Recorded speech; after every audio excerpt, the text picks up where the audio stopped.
आप लोगों ने पाई को तो देखा ही होगा, पर क्या आपको यह पता है कि पाई की एग्जैक्ट वैल्यू 3.14 या 22/7 नहीं है। ये तो सिर्फ एक अप्रॉक्स वैल्यू है। और क्या आपको यह पता है कि पाई की एग्जैक्ट वैल्यू निकालने के लिए कई सारे वैज्ञानिकों ने अपना पूरा जीवन लगा दिया, पर उसके बाद भी वो पाई की एग्जैक्ट वैल्यू नहीं निकाल पाए। और तो और एक सुपर कंप्यूटर ने भी पाई की वैल्यू निकालने की कोशिश की, पर वो भी पाई से हार गया, वो भी पाई की एग्जैक्ट वैल्यू नहीं निकाल पाया। तो चलिए ले चलते हैं आपको पाई की दुनिया में और बताते हैं वो सब कुछ जो शायद आपने इससे पहले नहीं सुना होगा।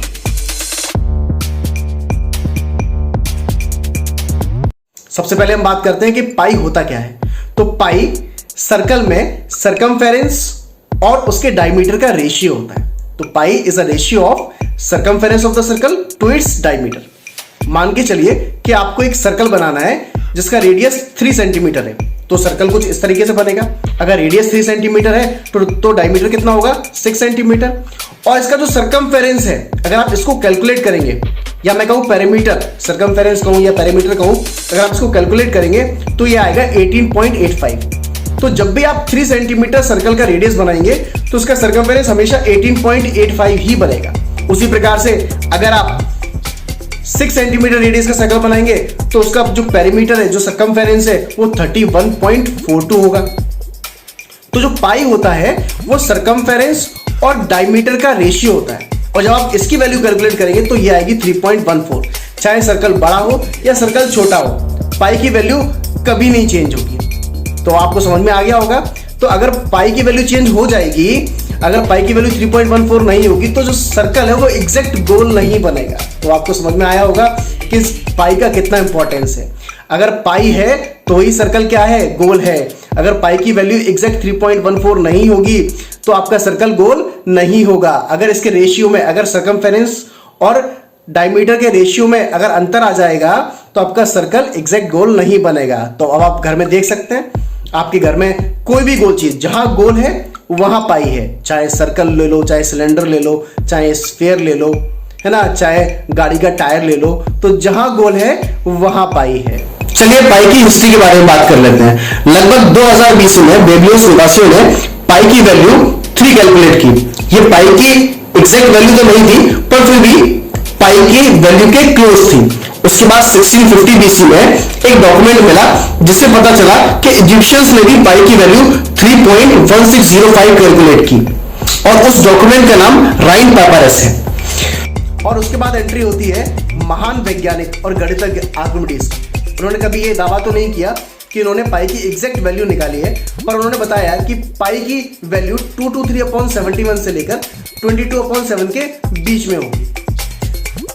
आर्किमिडीज द्वारा निकाली गई ये वैल्यू पाई की सबसे ज्यादा नजदीक थी, या ये कहें कि सबसे पहले अगर किसी ने पाई की सबसे नजदीक अगर वैल्यू निकाली है 3.14, तो वो किसने निकाली, आर्किमिडीज ने निकाली। उसके बाद चाइनीज मैथमेटिशियन जू चोंगी है, जिनका कार्य लगभग आर्किमिडीज जैसा ही था, पर उन्होंने कभी आर्किमिडीज का काम देखा नहीं था। जू चोंगी ने जो भी काम किया वो बुक कहीं खो गई। उसके बाद जो भी जानकारी थोड़ी बहुत बची है उससे पता चला कि जू चोंगी ने पाई की वैल्यू 355/113 कैलकुलेट की।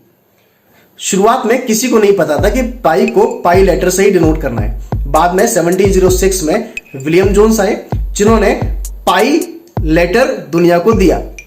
अब आप सोच रहे होंगे कि पाई क्यों?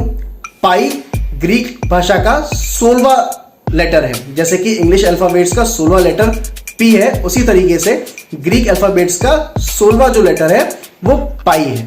अगर आप गूगल में सरकमफेरेंस डालेंगे तो पहला लेटर पाई आता है, या आप गूगल में पेरीमीटर डालेंगे तो भी पहला लेटर पाई ही आएगा। इसलिए पाई को पाई लेटर से रिप्रेजेंट किया। बाद में 1737 में लियोनार्ड यूलर नाम के वैज्ञानिक आए, जिन्होंने पाई को और फेमस किया। पाई एक इरेशनल नंबर है जिसकी डिजिट्स डेसिमल के बाद रिपीट नहीं करती हैं। कई सारे वैज्ञानिकों ने पाई की वैल्यू निकालने के लिए अपना पूरा जीवन लगा दिया, पर उसके बाद भी वो पाई की एग्जैक्ट वैल्यू नहीं निकाल पाए। अगस्त 2009 में जापान के एक सुपर कंप्यूटर जिसका नाम था T2K ओपन सुपर कंप्यूटर, उसने पाई की डेसिमल के बाद 2.6 ट्रिलियन डिजिट्स निकाली, पर वो भी पाई की एग्जैक्ट वैल्यू नहीं निकाल पाया। फेब्रिस बेलार्ड, उन्होंने अपने होम कंप्यूटर से पाई की डेसिमल के बाद 2.7 ट्रिलियन वैल्यूज निकाली, पर वो भी पाई की एग्जैक्ट वैल्यू नहीं निकाल पाए। और देखते ही देखते पाई फेमस भी हो गया और हर साल 14 मार्च को पाई डे भी मनाया जाता है और इसको मनाने का टाइम भी फिक्स है, दोपहर में 1:59।